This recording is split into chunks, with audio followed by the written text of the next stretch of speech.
In the tack room, every horse has a saddle with its own girth and riser pad. If you don't know what some of those words mean, not to fear. We're going to explain it all in just a minute.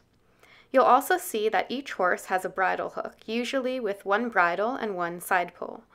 The reins are kept next to the side pulls, but we'll come back to those later in this video. The first thing to do is put on the saddle pad designated by the instructor. You can tell which way it goes on by looking at the straps, which always face the front. Some saddle pads also have a shape that follows the natural shape of the horse's back, which you'll come to recognize with practice. Place the saddle pad on the withers and slide it back just a couple inches to where it sits just behind the withers. The pad will slip back, so it's always best to start with it further forward than you think you need it. Next is the riser pad. All of them look a little different, but you can tell which way it goes by looking at the wider part, which will sit just above the horse's shoulder blades. Place it gently on top of the saddle pad. Here you can see the alignment of the two pads. Now it's time to put on the saddle. With some practice, it's easy to see which way the saddle goes, but to double check, you can look for the grab strap, which is on the front of the saddle. The back of the saddle, or the cantle, is the part that looks like a seat. Place the saddle gently on the horse's back. The next step is very important and often forgotten, so watch carefully. Pull the saddle pad and the riser up into the gap in the front of the saddle, creating space across the horse's withers. Check out the alignment of the saddle, riser, and saddle pad here. Now it's time to buckle the girth. The girth is like a belt that keeps the saddle in place. This girth has elastic on both sides, so it doesn't matter which side we start on. Lift up the saddle flap. Beneath are 3 straps called billet straps. Here you can see that the billet straps are lined up with the strap on the saddle pad. In this case, I can put the girth through the strap on the saddle pad to keep it in place. If they don't line up, just skip this step.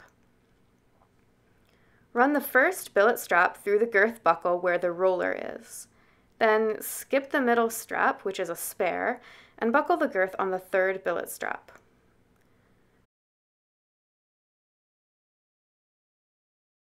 Do the same on the other side, buckling the girth where it's snug but not too tight. You should be able to fit a hand under the girth. Your instructor will tighten it again before the lesson.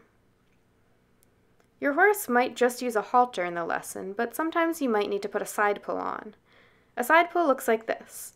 It's like a bridle with no bit, meaning there's no metal piece in the horse's mouth.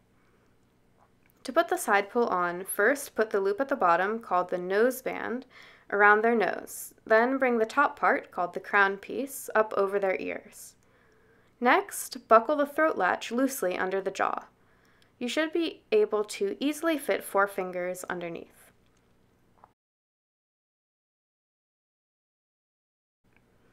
To attach the reins, clip them onto the loose rings on the sides of the side pull with the snap facing out. To lead the horse, you'll need to attach a Y and a lead rope. The Y attaches to the same ring as the reins, and the lead rope attaches to the ring in the center of the Y. Only attach the reins, Y, and lead rope when you're about to lead the horse into their lesson.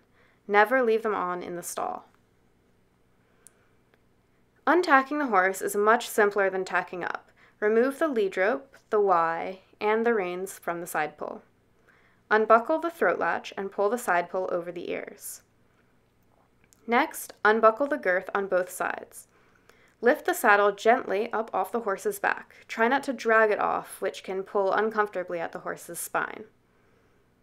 The last thing you'll need to do is clean the tack that was used in the lesson.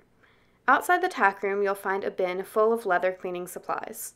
You may also use Lysol on any non-leather tack. Just be careful not to use anything that's labeled bleach.